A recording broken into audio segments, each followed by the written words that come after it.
bo día. Estamos hoxe aquí para conmemorar o Día da Paz, mas sabemos que todos os días deberían ser días da paz. Para dar solución aos problemas do cole, da casa, da sociedade en xeral, debemos recordar que a paz se construe día a día.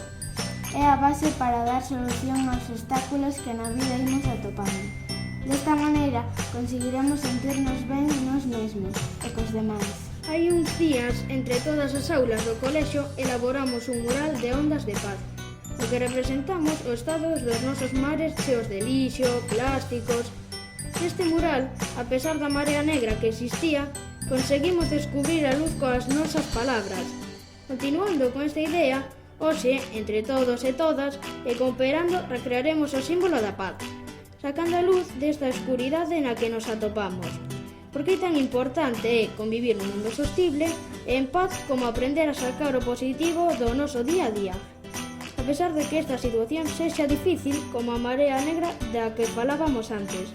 Coa achega de todos e todas, nós como grupo, cooperando con respeto, amor e na igualdade, conseguiremos ese desexado mundo sostible e en paz. Así que é momento de ir formando o símbolo da paz coas nosas lanternas como unha mostra máis que entre todos e todas ese mundo é posible.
Música